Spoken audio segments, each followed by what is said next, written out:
అదేవిధంగా తీసుకుంటే ఇప్పుడు వచ్చేసరికి ప్రధానంగా జగన్ గారు పాదయాత్రలో ఇచ్చినటువంటి హామీల్లో ఒకటి, నాకు గనక ఎక్కువ మంది ఎంపీలు గనక ఇచ్చినట్లయితే నేను కేంద్రం మెడ వంచైనా సరే ప్రత్యేక హోదా తీసుకొస్తా అన్నారు. అదేవిధంగా చూసుకుంటే నేను గనక మద్యపాన నిషేధం చేయకపోతే మళ్ళీ ఓట్లు అడగనన్నారు. ఇదే మద్యం మీద మన రాష్ట్రంలో అనేక మంది చనిపోతే ఏడాదికి వచ్చేసరికి 30 నుంచి 40 వేల కోట్లు ఓన్లీ మద్యం మీదే తాడేపల్లి ప్యాలెస్కి వెళ్తుందని చెప్పి బీజేపీకి సంబంధించిన అధికారి పురంధేశ్వరి గారు చెప్పడం జరిగింది. దాని నిజంగానే మహిళలపైన అక్కమ్మ చెల్లిమ్మ అని చెప్పేసి నెత్తిని దువ్వేసి మద్యపాన నిషేధం చేసేస్తాను, అంచెలంచెల మద్యపాన నిషేధం చేస్తానని చెప్పి చెప్పిన జగన్మోహన్ రెడ్డి ఇవాళ కేవలం రాష్ట్రాన్ని మద్యం మీదే నడిపిస్తూ ఉన్నాడు. మద్యం కూడా క్వాలిటీ మద్యం ఇవ్వలేదు, ప్రజల ప్రాణాలతో ఆడుకుంటున్నాడు. ఏదైతే ఆ వ్యసనపరులు ఉన్నారో వాళ్ళ ప్రాణాలతో ఆడుకున్నాడు. మహిళలు తాలిబొట్లతో ఆడుకున్నాడు. ఏలూరు జిల్లాలో అక్కడ మనం చూసాం, కల్తీ సారా తాగి ఎంతమంది చనిపోయారు. ఇవాళ మరి ఊరూరు గంజాయి డ్రగ్స్, చివరికి మారుమూల ప్రాంతాల్లో ఎక్కడో మనం వినేవాళ్ళం మా చిన్నప్పుడు. ఎక్కడో హబ్బులు అంటే బొంబాయి, కలకత్తా, పెద్ద పెద్ద మెయిన్ సిటీస్లోనే ఇలాంటి డ్రగ్స్ కానివ్వండి, గంజాయి కానీ ఇట్లా దొరికేది. ఇవాళ హై స్కూల్ దగ్గర నుంచి కూడా ఏ సెంటర్లో చూసుకున్నా ఇవాళ గంజాయి హబ్బులుగా మార్చిన ఘనత ఏదన్నా ఉంటే వైసీపీ ప్రభుత్వం జగన్మోహన్ రెడ్డిదే.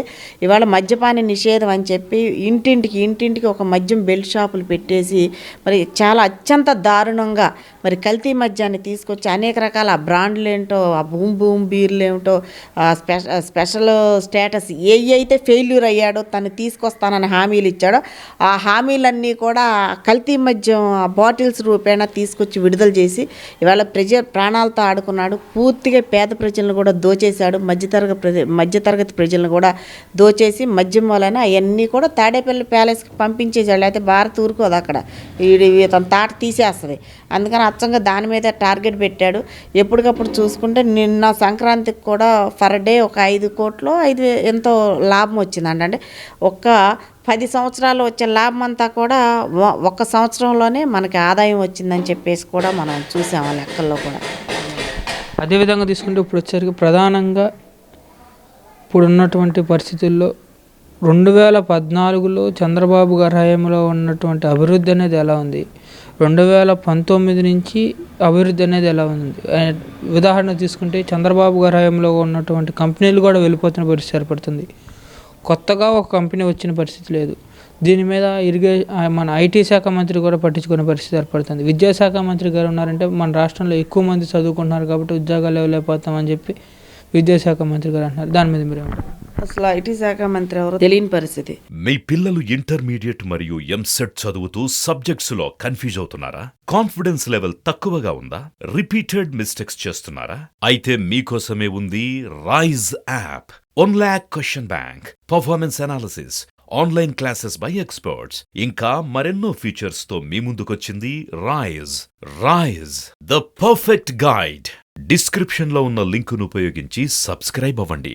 ఎక్కడా కూడా ఏదన్నా కనీసం అదే చెప్తున్నా కదా, జగన్మోహన్ రెడ్డి ప్రభుత్వంలో ఆ శాఖల పేర్లు ఏంటంటే ఓన్లీ చంద్రబాబు నాయుడు గారిని, లోకేష్ బాబుని బూతులు తిట్టడానికి తప్ప ఆ శాఖలు అనేవి కూడా వాళ్ళకి చేయటానికి, అసలు ఆ శాఖకి ఏంటి అనేది విధి నిర్వహణలు ఏంటి వాళ్ళకి తెలియదు చెప్పటానికి. ఇవాళ కియా కంపెనీ దగ్గర నుంచి మరి అమర్రాజా బ్యాటరీస్ దగ్గర నుంచి అనేక కంపెనీలు మనం చూస్తున్నాం, కానీ సాఫ్ట్వేర్ కంపెనీల దగ్గర నుంచి అన్నీ కూడా తరలి వెళ్ళిపోయినాయి. ఇప్పుడు కనుక ఇన్ కేసు ఈ జగన్ ప్రభుత్వం పోకపోతే అసలు బతకటానికి మనుగడే ఉండదు, ప్రజలకు మనుగడ ఉండదు. గతంలో వలసలు వెళ్ళిపోయినట్టు ఇవాళ ప్రజలందరూ కూడా వలసలు వెళ్ళిపోయే పరిస్థితి ఉంది. ఇవాళ ఇంజనీరింగ్లు, బీటెక్లు అవన్నీ చదువుకున్న వాళ్ళు కూడా చాలామంది ఉద్యోగాలు ఇచ్చాడు. మీకు తెలుసో తెలియదో వాలంటీర్ ఉద్యోగాలు ఇచ్చాడు వాళ్ళందరికీ కూడా. ప్రజా జీవితాలు ఎలా వాడుకుంటున్నాడంటే 5,000 రూపాయలు 6,000 రూపాయలతో మరి వాళ్ళ నిత్యావసర సరుకుల దగ్గర నుంచి అన్నీ కూడా విపరీతమైన ధరలు పెంచి ట్యాక్స్లు వేసేసి మరి కరెంట్ బిల్లు 5-6 సార్లు కరెంట్ బిల్ పెంచాడు.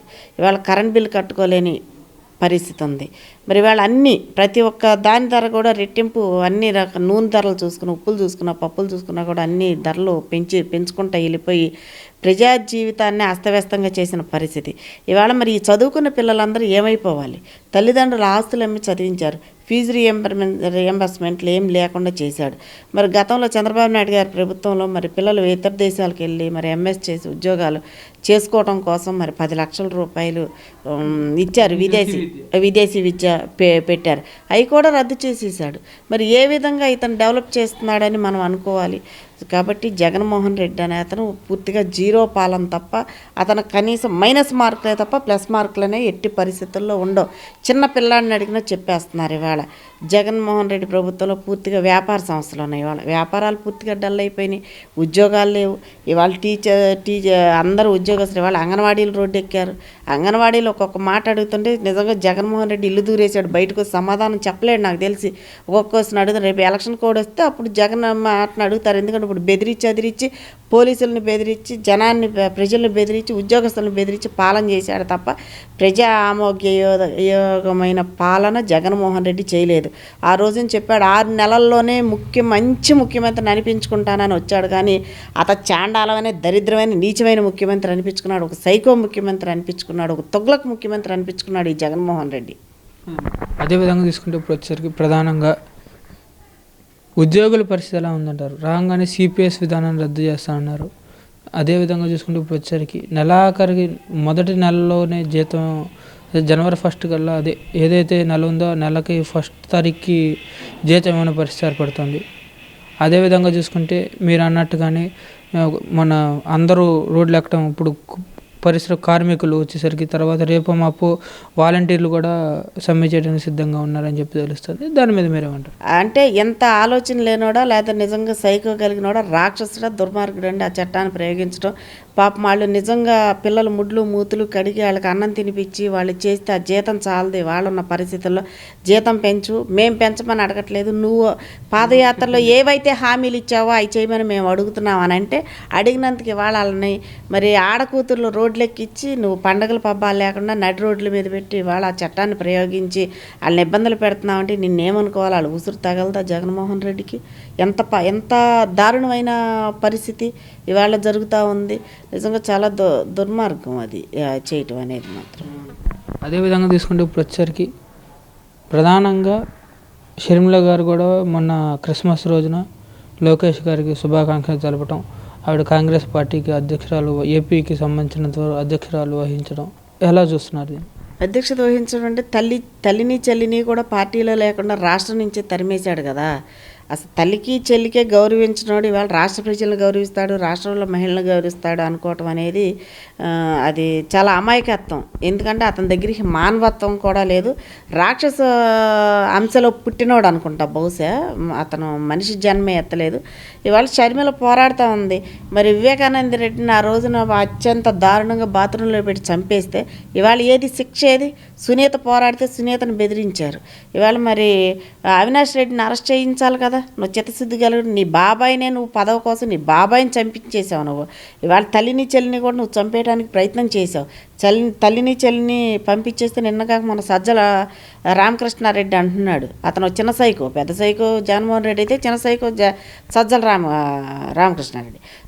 సజ్జల ఏమంటున్నాడు, వివేకానంద రెడ్డి గట్టినపోతే షర్మిలకు కూడా పడద్దు అంటున్నాడు. అంటే షర్మిలను కూడా వివేకానంద రెడ్డి బాత్రూంలో పెట్టి చంపినట్టు చంపేస్తారేమో, రాజశేఖర రెడ్డిని కూడా అదే పని చేశారేమో అనేది ఇప్పుడు ప్రజలు ఆలోచించుకోవాల్సిన పరిస్థితి. అంటే వాళ్ళకి ఏంటంటే వాళ్ళ మాట వినకపోతే, వాళ్ళ అడ్డగోలుతనానికి అడ్డం కనుక వస్తే ఎవరినైనా చంపేస్తామనే మాటే వాళ్ళు మాట్లాడుతున్నారు. అంత పబ్లిక్గా సజ్జలు మాట్లాడుతున్నాడంటే ఇవాళ చర్యలు తీసుకోవాలి ఖచ్చితంగా. ఈ ప్రభుత్వం పోయినా ఈ మాటకి రేపొద్దున ప్రభుత్వం మారిన తర్వాత సజ్జలకి తప్పనిసరిగా అండమాన్ నికోబార్లో ఉన్న జైలుకి పంపించేయాలి అతను మాత్రం.